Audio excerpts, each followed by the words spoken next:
following is a CUNY TV special presentation.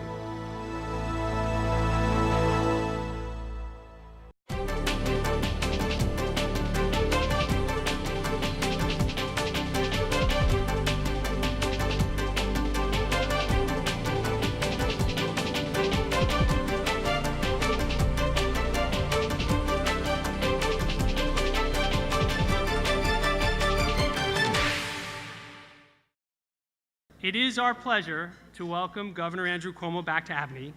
This is his first time with us since this past election day, so please join me in a warm ABNY congratulations on his re-election by a resounding 23-point margin, and he got more votes than any governor in the history of the state of New York. With this victory, he joins a group of esteemed three-term New York State governors, which include his father, Mario Cuomo, Al Smith, Tom Dewey, and Nelson Rockefeller, to name just a few. And we will need a tested veteran skill in the months ahead. It is budget season in Albany, and we're always happy to hear from the governor about his priorities for the negotiations ahead. So much of our city's economic well-being depends upon our state government, and we are fortunate to have a governor who understands the need to invest in infrastructure today to assure our future tomorrow. He has mobilized the Port Authority, dispatched them to our airports, to LaGuardia and JFK, which are witnessing long overdue transformations, with an $8 billion commitment to LaGuardia and a $13 billion commitment to JFK's Terminal 1. That's serious money, but that's not all. Just yesterday, he announced new plans for the renovation and expansion of JFK's Terminal 8, terminal I personally spend a lot of time in, with a $344 million private investment commitment from American Airlines and British Airways. Governor Cuomo is also working hard to reform the MTA and pushing for congestion pricing to create a new, desperately needed revenue stream to improve our transit system. I also want to recognize the governor's leadership in protecting women's rights.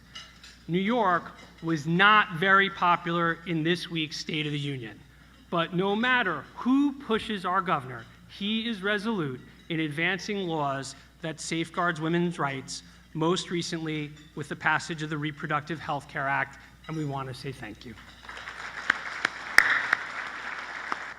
These are complicated times for New York.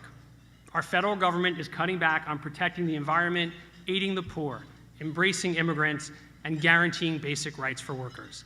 These facts make our leadership in New York State more important than ever. Recent changes, such as the loss of state and local tax deductibility, have inflicted a painful 1-2 punch on our state. It increased the overall federal tax bill for many New Yorkers, and it's driven down our projected state revenue by making New York a higher tax, less competitive place to live. Policy that is literally driving people from New York. Outside forces are trying to re-engineer our state. At ABNY, I should say, we believe the coming census will be front and center in this battle in the next year and a half. We need a governor visionary enough to solve problems when needed and tough enough to stand up to Washington when necessary. We need it, and we're lucky enough to have it. We're proud to have him back. Please welcome Governor Andrew Cuomo.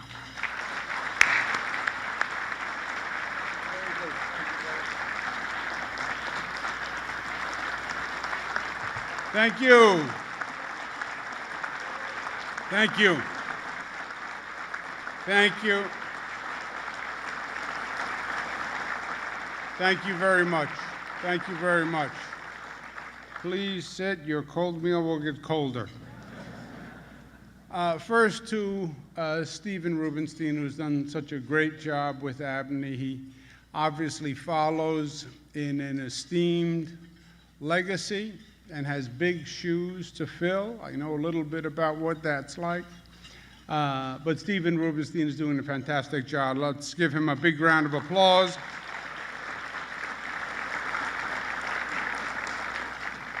I'd like to welcome everyone today, especially my colleagues in the state legislature, in the Assembly and the Senate. If they look a little tired, they should be. They've had a phenomenally productive few weeks.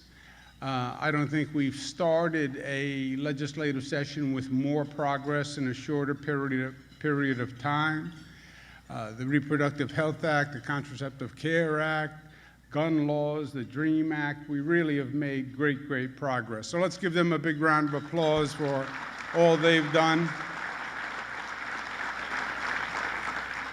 And to my team and concerned New Yorkers, let me begin where Stephen left off. This is a very difficult time for this state. I've been in the state government, I've been in local government, I've been in the federal government for more years than I care to remember. But I've never seen the confluence of events that we're dealing with now. It truly is a pivotal moment. You have a federal government that is in disarray.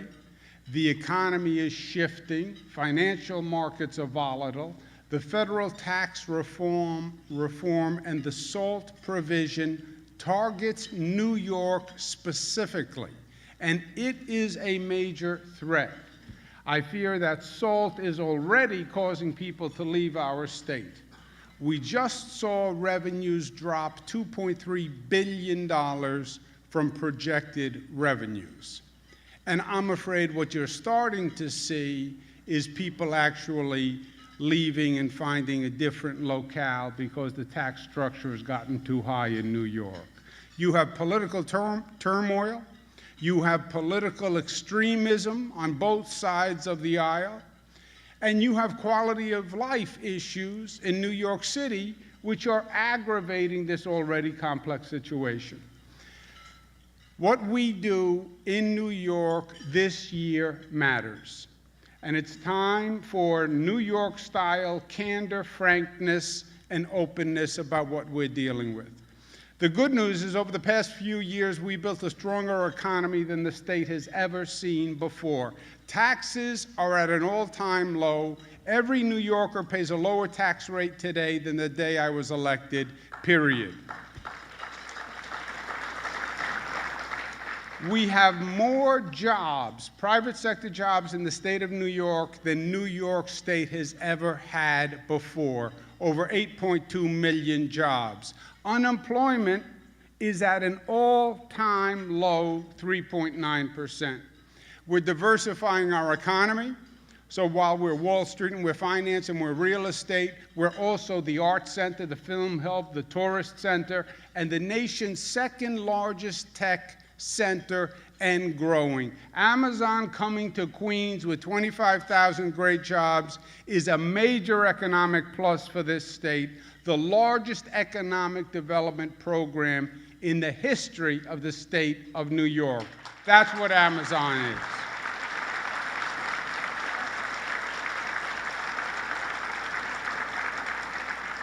And just yesterday, as Stephen mentioned, the Port Authority announced a new JFK, American Airlines, and British Airlines terminal, $344 million.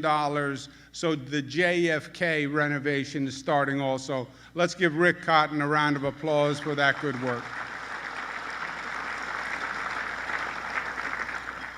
But at this demanding time, with this anxious public, it's not about what we did yesterday that matters. It's today that counts. And a critical issue that we must deal with is our mass transit system and our traffic congestion. Navigating New York is becoming unbearable. Our regional population has grown from 19 million, expected to reach 21 million in 2020. The failing train system has driven more commuters to cars, which has in turn generated more traffic. You now have car services, Uber, Lyft, green cars, yellow cars, black cars, which have created multicolored gridlock in New York. Buses don't move, cabs don't move. If we are to continue to grow, we must be able to move. We must have a functional regional transit system. There is no metropolitan area in this country that is thriving without a successful regional transit system.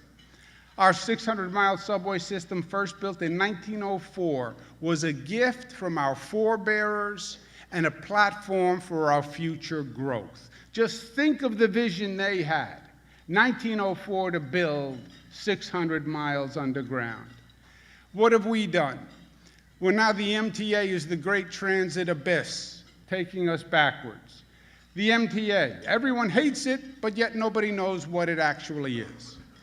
It was a governmental Frankenstein created in the 60s. Governor Rockefeller, who was a powerful, domineering leader who rarely backed away from a challenge, actually backed away from the responsibility for making the trains run on time and being identified with the responsibility of fare or toll increases.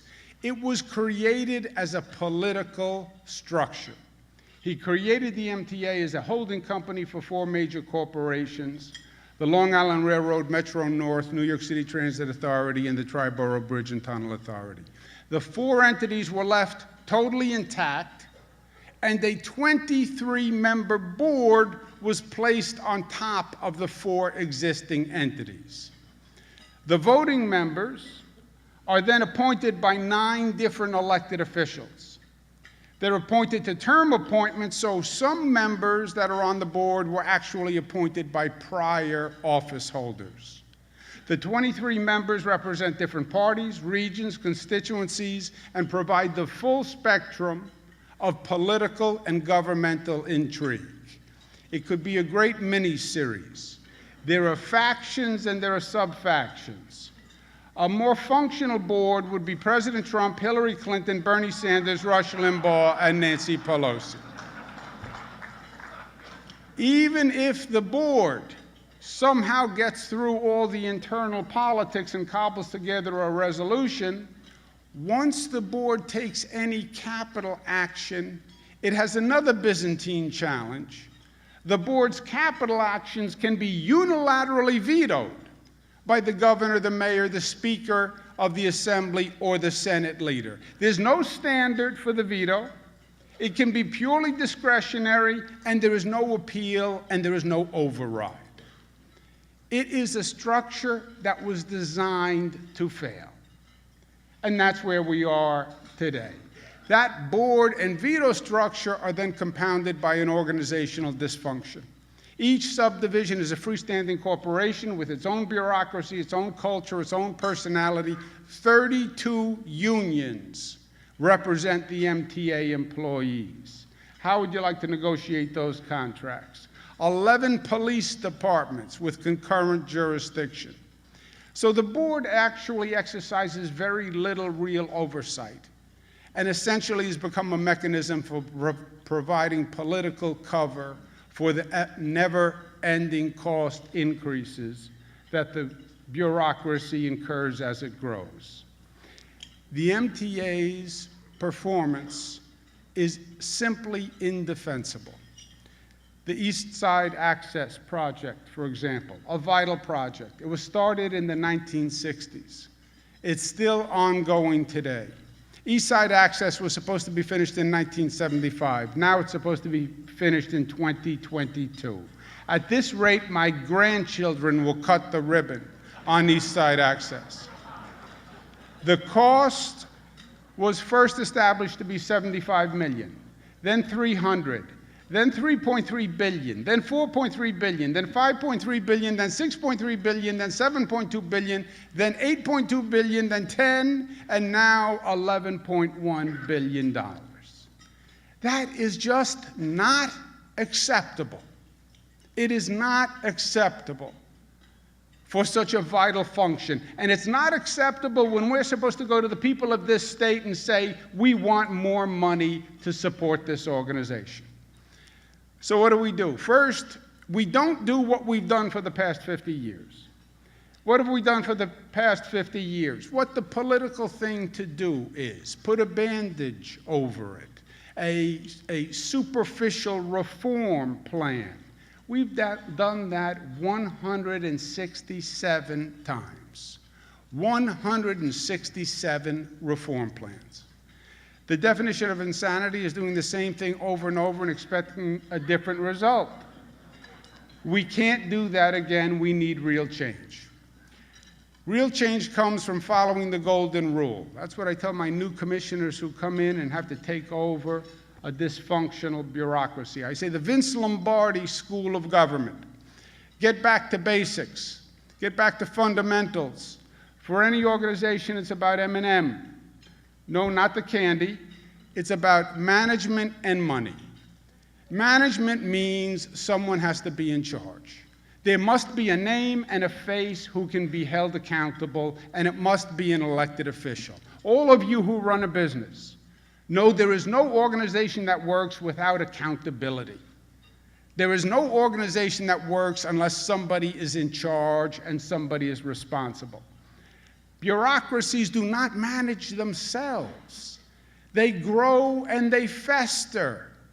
And the path of least resistance becomes the path most often taken. Like the Board of Education in New York City, which was another nameless, faceless bureaucracy that was replaced with mayoral control because someone has to sign on the dotted line. And that was exactly the right thing to do. So what do we do about the MTA? Someone has to be in charge. Nobody is in charge now. It's all about finger pointing. We have several options. Option number one, we bring in the Terminator. He is up for the job. He can handle war. He's not afraid of rats. He would be perfect for the job.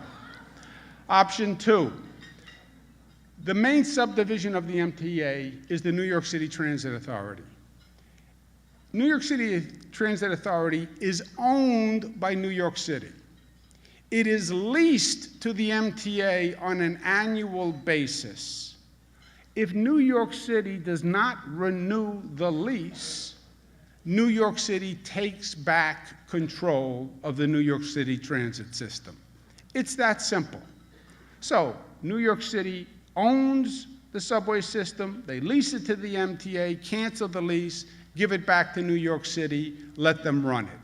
It would be a major financial obligation for the city to fund the subway system, but it would be clear accountability and responsibility. Next option, Speaker of the Assembly, Carl Heastie. He has a unilateral veto of the capital plan.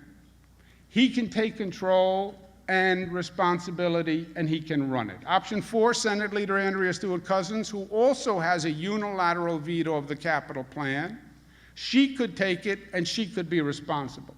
Option five, the governor could take responsibility.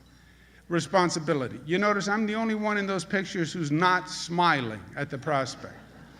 That's because I have more facts on the matter. Any option would provide management clarity and would be an improvement. Any option that says this person is in charge. But for any competent and capable person of actually assuming this daunting responsibility, they would demand authority. Not some control or almost control or the most control, but control. Control is a binary concept. Basic authority to make decisions, to hire and fire, to reorganize. No manager can be asked to manage an organization if they don't control it. I'm not going to represent to the people of this state that I will try to fix the MTA without the authority to do it. I've taken on many big projects. I've never shied away from a challenge, and I'm proud of it. But if I fail, it has to be because I failed, not because I didn't have the authority to do the job. And any manager who would be willing to take the job without the authority is not a manager who's actually qualified to do the job in the first place. There is much to do at the MTA. The bureaucracy will not reform itself. It has to come from an external source. You have to start with each MTA subdivision, which has its own back office operations, its own personnel, advertising, engineering, legal, accounting. It's a tremendous waste. It's highly ineffective. The MTA employs 75,000 people. Average compensation, $140,000. 155 employees make over $250,000. No one on state service comes near those numbers for the entire state government. The subdivisions all share facilities, riders, and tracks, and they must all be coordinated. I also believe the MTA is captive of what I call the transportation industrial complex. The same consultants and incestuous relationships offer the same products, the same means, the same methods. The new signal system being planned for the MTA is called CBTC, Communication-Based Train Control. It is 1980 technology. The plan calls for installation in 7 to 10 years. That really means 14 to 20 years in real time if we're lucky. However, technology changes daily, if not more frequently. Ultra-wideband is the state of the art today. And that's what we should be looking at in the MTA. But the bureaucracy has no incentive to innovate. And without innovation, there is no real progress. The L train reconstruction is a perfect example. A 15-month shutdown was planned for what they call the Canarsie Tunnel, which is where the L train runs. They spent years and millions of dollars planning alternative transit routes for people, 200,000 people who would be affected by the L train. Why were they doing the construction they were doing? Because they were replicating the existing design of the tunnel, which was built in 1924. And they were rebuilding it as it was in 1924. But think about it. Who replicates a design from 1924? The bureaucracy will say, well, that's how we've always done it. And we're replacing what we've done. But that's not the way a real organization would work. We brought in Columbia University, Cornell University. They brought in the best minds internationally. They looked at the project. They redesigned the project. They came up with new technology. The result is no total shutdown whatsoever. No displacement of the 200,000 people, no alternative traffic routes, and the net cost of the project will even be less. Construction projects never come in time. They don't use design build, which we know reduces bureaucracy and shifts the responsibility to the private sector. It is inarguably the most efficient construction method. On the state side, we will not do a major project that does not use design build. Fare evasion in the subway system is exploding.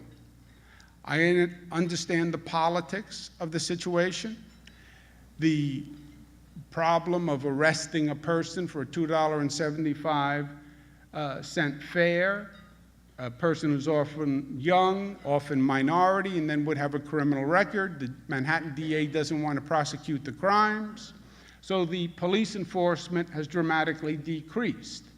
And fare evasion has dramatically increased. It is almost doubled from $110 million loss in 2015 to $215 million last year. How much is $215 million?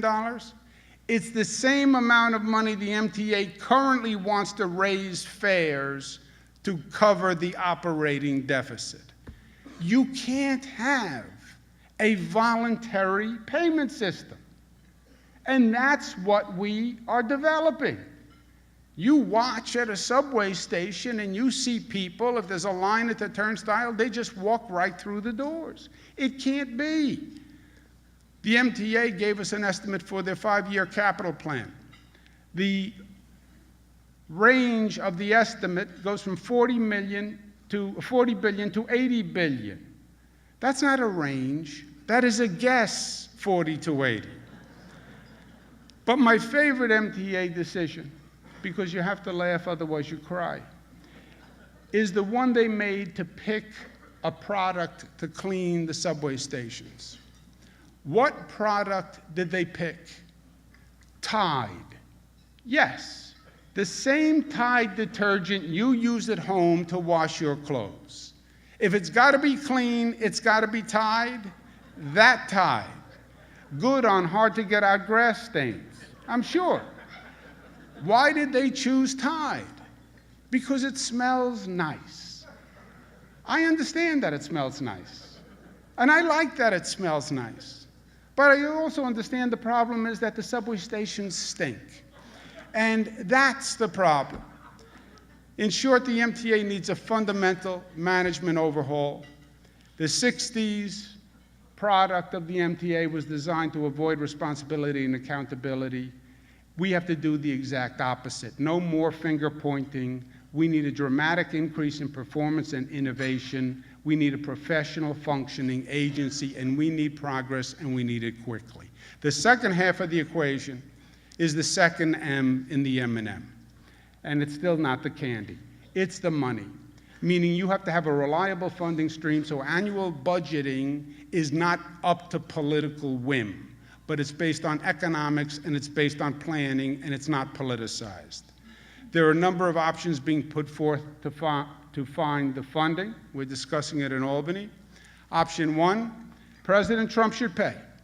That's my position. That's my option. He has a lot of money. He's nasty to New York.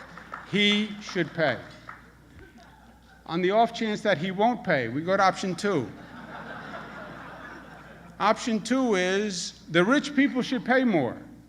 It's not enough that we have the second highest millionaires tax in the country, and the federal law just ended the state and local tax deductibility SALT, because ignorance is bliss. For some, what's SALT? I thought it's something that went on a hamburger.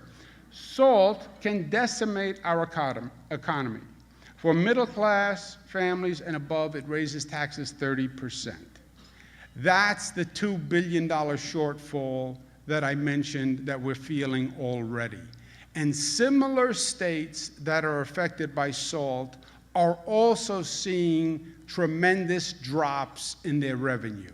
New Jersey, Connecticut, Massachusetts, all states that are paying this SALT penalty. And raise taxes on the rich, raise taxes on the rich. We have a very fragile tax structure.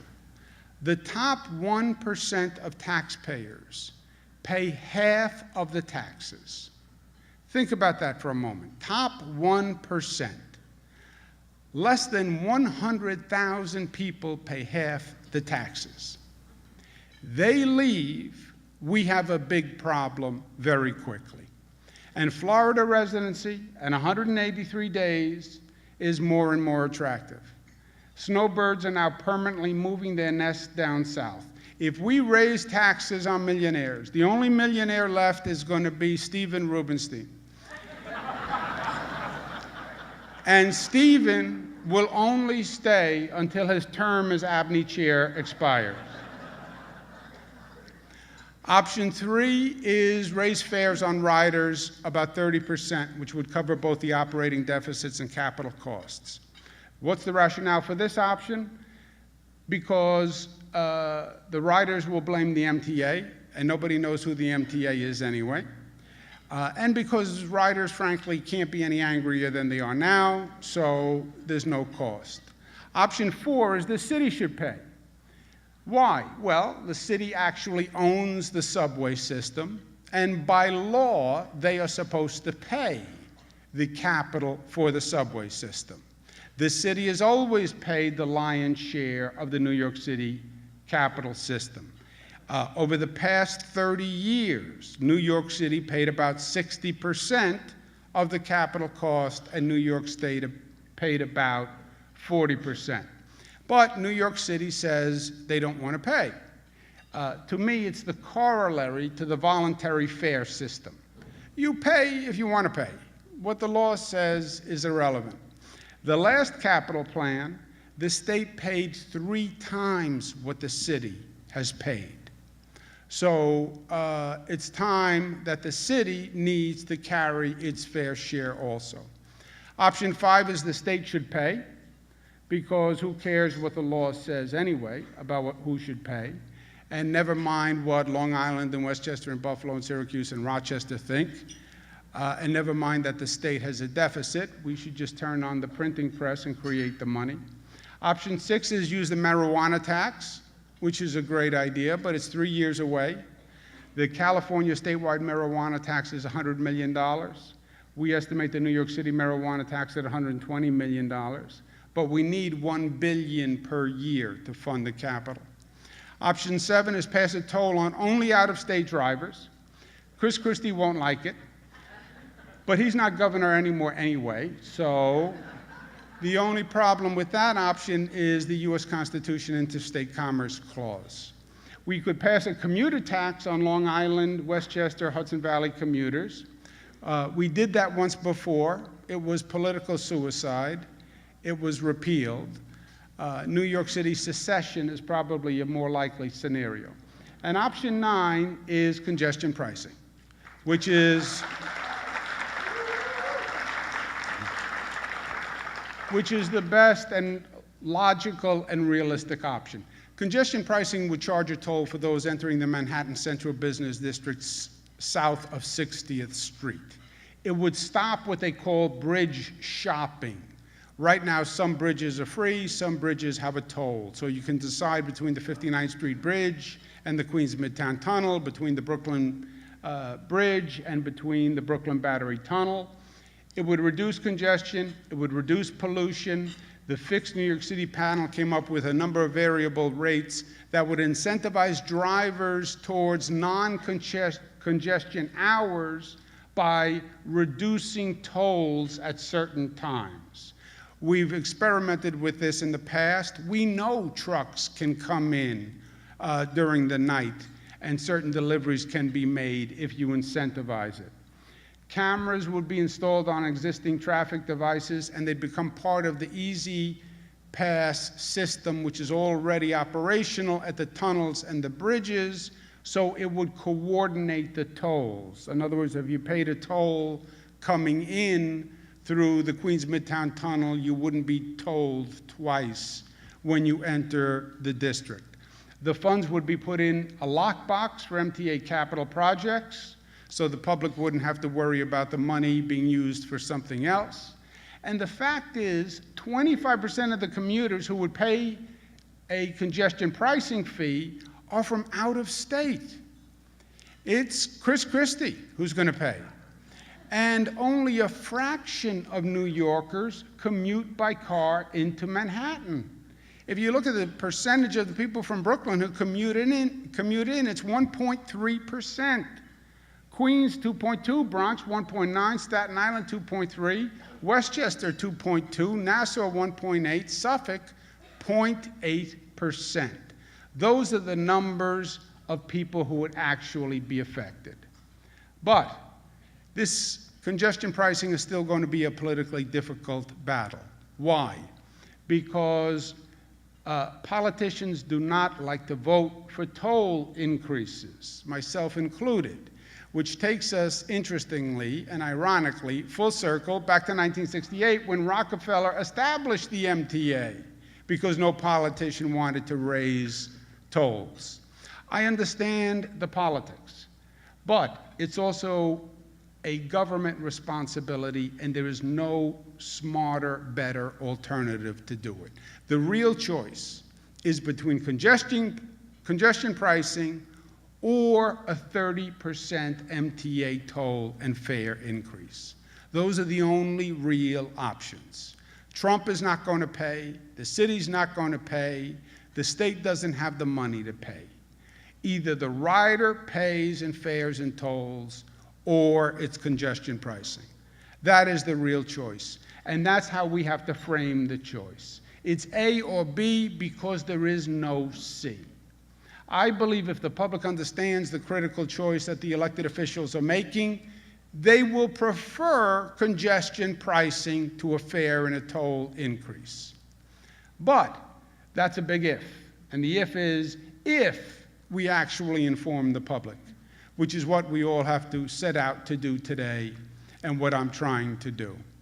However, I don't think in good faith, and I will not go to the people of this state and ask for a raise in the fares or ask for congestion pricing unless there is a real MTA overhaul plan. Because they are right when they know the MTA is poorly run and is wasting money and is late on projects. And I'm not going to ask the people of the state to give them more money unless I can say simultaneously, we are taking care of the management issues, and it's going to stop, and it's going to stop once and for all. No more tinkering, a ground-up overhaul passed by the legislature. And I'm going to propose that to the legislature in this budget modification period. Pass congestion pricing, otherwise there'll be a 30% MTA fare increase. Implement design build for all projects. It's smarter, it's better, it's faster. We must stop the fare evasion explosion, reorganize MTA internally, conduct a forensic audit and determine the true cost of a real capital plan, reorganize the board, put someone in charge, and resolve the unilateral veto, because no organization can work like that. Create a lockbox so people know the congestion pricing money is going only for MTA capital repairs. That will make a dramatic difference at the MTA. It will ruffle feathers. It will disturb the bureaucracy, no doubt, but without disturbing the bureaucracy, you're never going to make any change. Last point is, look, I'm an eternal optimist.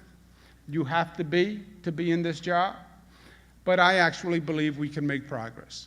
I know for a fact that we are capable of doing big things and doing them well. I know that because we have done it. We have proven our capacity. Go look at the new Governor Mario M. Cuomo Bridge and tell me we can't take on a big project, get it done on time, on budget, and do something beautiful that was long overdue. Go look at the Javits construction, where we're doubling the size of Javits, and it's on time, and it's on budget, and it's going to be a great vehicle to bring all sorts of shows back to New York. Go look at the new airports in Rochester, and in Elmira, and in Syracuse, and Plattsburgh, and Ithaca, and Albany. All big projects, frightening projects, projects that people said we couldn't get done, and we got them done. We've even gotten them done battling with the bureaucracy.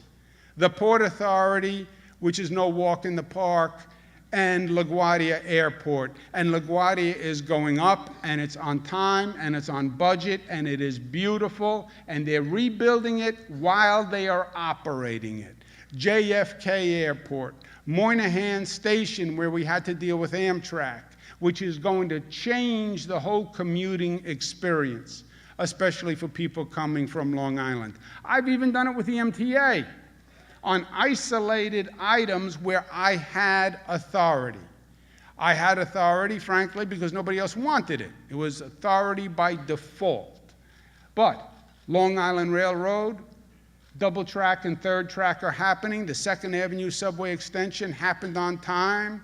This L train project we focused on, and we got it turned around. And we are what we have built.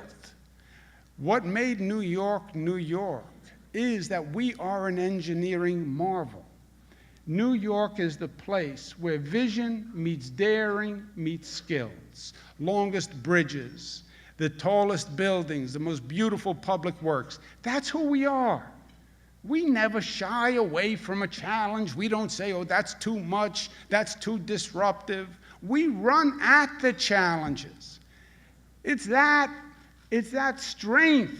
Some people say it's the New York arrogance. Yes, it is that attitude that we're a little bit stronger and a little bit smarter and a little bit faster, and we're going to get it done. And we have the confidence to get it done, and we have a constructive impatience when it doesn't happen the way it should happen.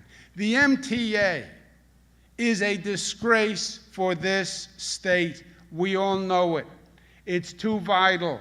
We have to do better. Let's be honest. Let's step up. Let's address the issue. Let's take on the politics. Let's challenge ourselves to overcome. We are at a point of crisis, and I'm not going to diminish the issue or camouflage it or sidestep it. It's not who I am. It's not who you elected. It's not why I'm in this job. We must confront it and be honest and resolve it. Because what we can't do is what we've done in the past. We can't punt. For decades, We punted this problem administration after administration after administration. I am not going to be one of those people who punted the problem, which takes us back to the Vince Lombardi School of Government. When we are forced to punt, it is a clear sign of failure. And my friends, failure is not an option. Thank you, and God bless you.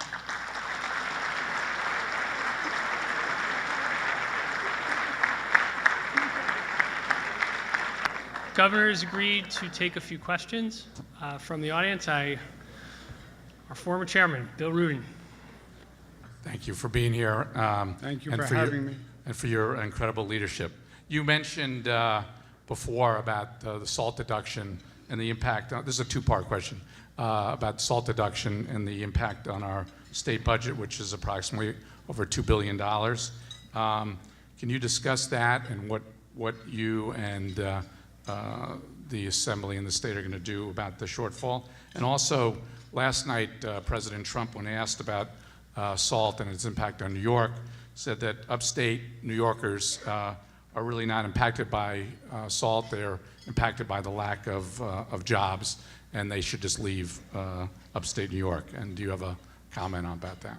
Yeah. Thank you for that, Mr. Former Chairman. Where do you start to refute the President's incorrect factual statements? I hope he got the date right, and I'm sure it was at night. Other than that, everything he said was false. SALT was a direct political attack on this state and other Democratic states. What SALT did was it was tucked into the federal tax reform bill. Nobody understood it. It sounded complicated. Stop the deduction of state and local taxes, SALT. It affects primarily, if not exclusively, Democratic states and changes the tax structure in this nation, where the red states got a tax cut. The blue states actually got a tax increase. It was an economic civil war, done subtly, done with nuance, but we now have one tax structure and the red states have a different tax structure. The average New Yorker pays $20,000 in state and local taxes.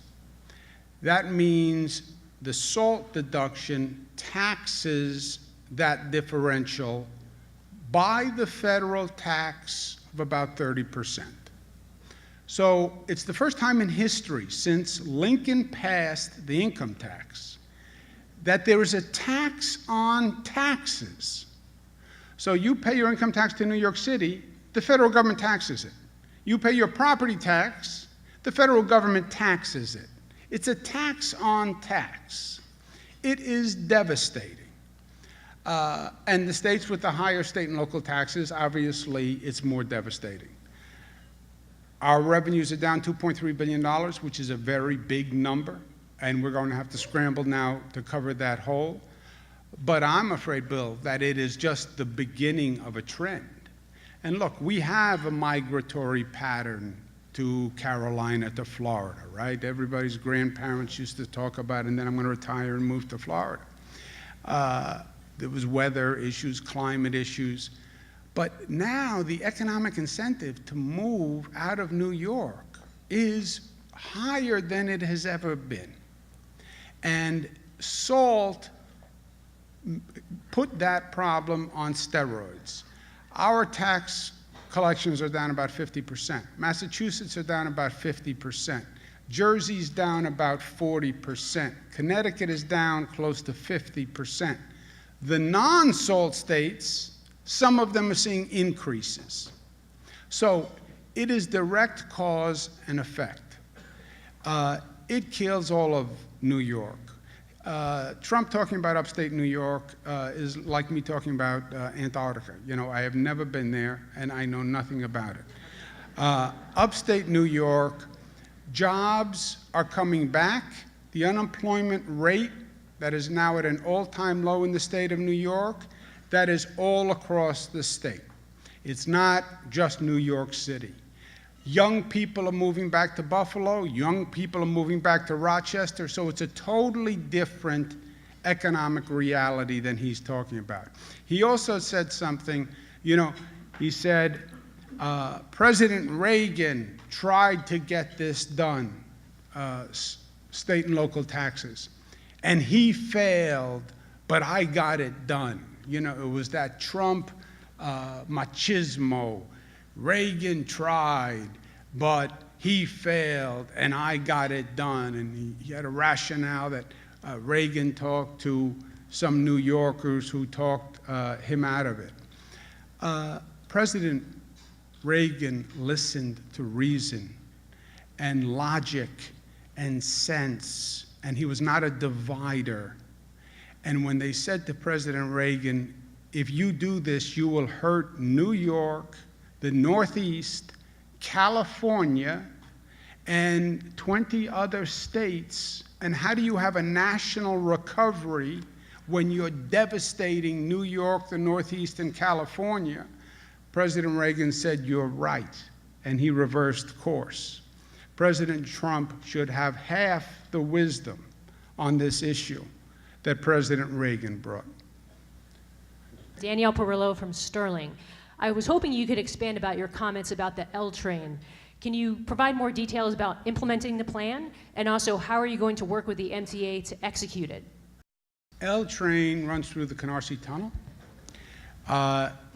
All of our tunnels are in bad shape. They were in bad shape because they were old. Hurricane Sandy filled the tunnels with water. And once that salt gets into the electrical components, electrical system, it's very problematic. So from the Gateway Tunnel to the East River tunnels to the Canarsie Tunnel, they're all in bad shape. Their plan, the MTA's plan, after studying it for many years, was we will replace it as is and just rebuild the whole tunnel. The tunnel was designed in 1924. They were going to rebuild it as it was designed in 1924. It just so happens there have been some improvements since 1924 in design and technology and materials, none of which were taken into consideration because they would say, here's the 1924 tunnel, rebuild the 1924 tunnel. Okay, they were rebuilding a 1924 tunnel. It turns out you could save a lot of time by using different materials. There's something called a bench wall that ran the length of the subway tunnel. You don't have to replace the entire bench wall. You can wrap it with carbon fiber. There are different ways of running cables. The way they used to run power cables was they buried them in cement because that was the only way to protect the cables from fire. So they ran the power cables and built a wall of cement around the power cables. Now they have power cables that are flame resistant because of the coatings. So once you bring that type of technology to bear, it shortened the construction time, it reduced the cost, it eliminated the need for a total shutdown. Now, it was totally disruptive to the MTA because Cornell and Columbia, who, God bless them, they did this pro bono just because they wanted to help, and they had international expertise on how the new tunnels are being built. They put these new ideas on the board. It was highly disruptive because they had been planning this for years. The city was planning alternative bus lanes and painting lines and doing all this stuff. And then it turns out you didn't have to do any of it. So there was tremendous pushback from the bureaucracy, right? Because they were vested in their plan. This is our plan. But at one point, the truth will out, and they presented the design. The designer of the original plan accepted the new Cornell, Columbia ideas, and they've been accepted. They're going ahead with it. There will be no shutdown, and the cost will be reduced. And to me, it was just a wake-up call, because if it's the L train tunnel, and I had the conversations myself, with that mentality, it's everything they're doing. It is everything they're doing. It's every project. We rebuild it the way it was, and that's how we do it. No innovation, no creativity, very incestuous, the same contractors, the same designers, the same result over and over and over. So yes, the L train was a great save because it would have been highly disruptive if 200,000 people had to find a different way to commute. But for me, it just said, this is a systemic, deep, deep problem. Because if they studied this for years, on the board you have the New York City Commissioner of Transportation. Why didn't somebody say, there's a different way to do this? Wake up. It is the system. Thank you, Governor Cuomo. My name is Laura Montross, and I just wanted to take a moment to personally thank you for all you have done for women's rights here in New York, specifically codifying Roe v. Wade in the New York State Constitution.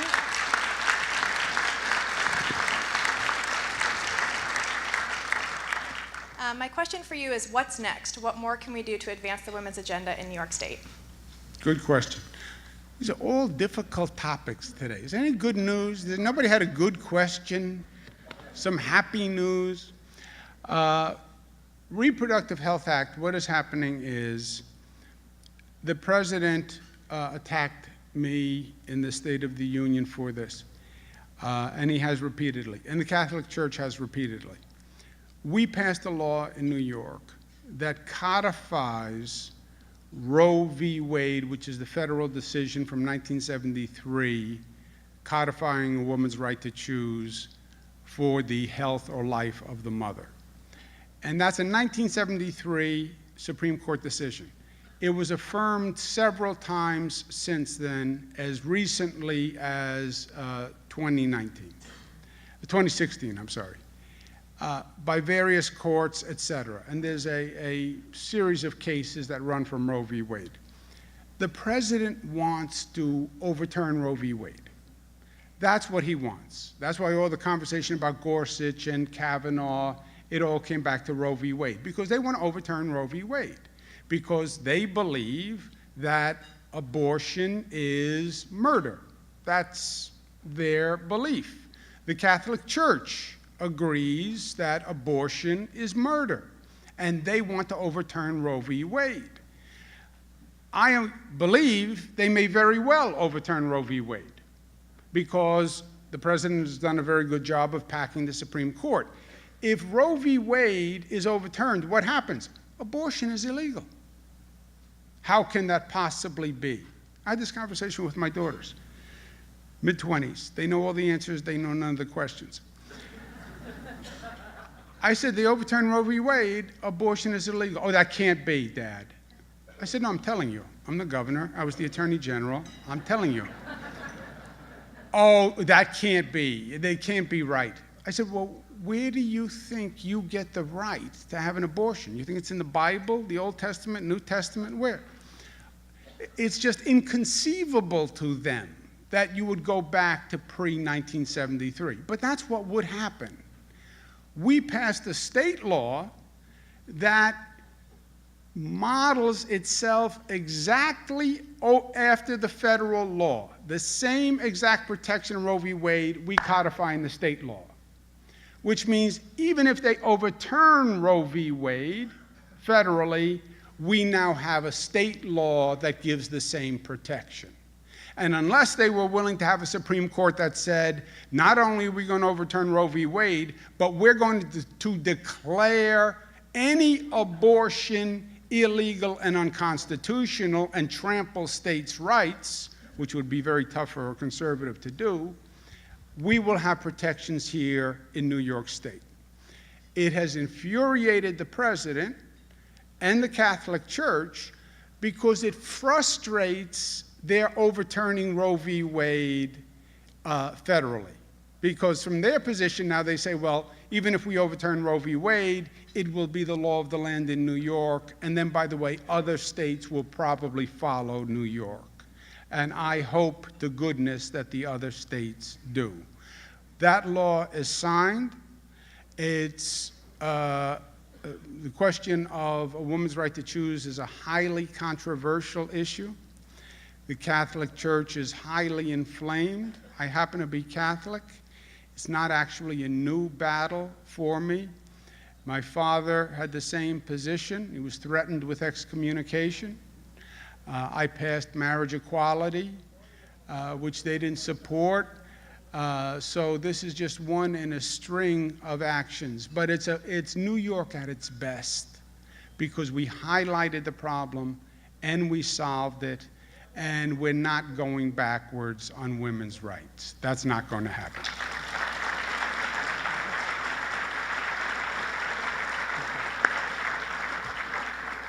One final point.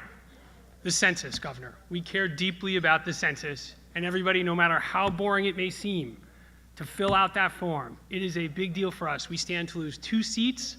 We stand to lose potentially a lot of money, and there is a massive effort that needs to go underway.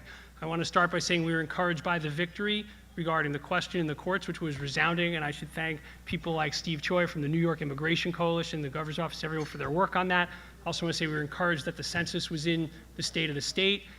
We have a massive effort to run together, and ABNY wants to do everything it can. So I want to say 2 things. One, the leaders of the governor's committee will be back to talk to us about the co-chairs, about things we can do. But I want to say to everybody, you have ways you can help this. Please work with us, whether it's technology, whether it's platform, whether it's your community, whether it's the people you work with. This matters deeply to our city and our state, and we can control it. If we can get people to fill out these forms and we can protect them, we can deliver for our state. So please, come to us. We've just hired Melvin Miller, the former Deputy Borough President of Queens, to run this effort for ABNY. Please come to her. Please come to me. Thank you. Governor, thank you for everything today. We're grateful.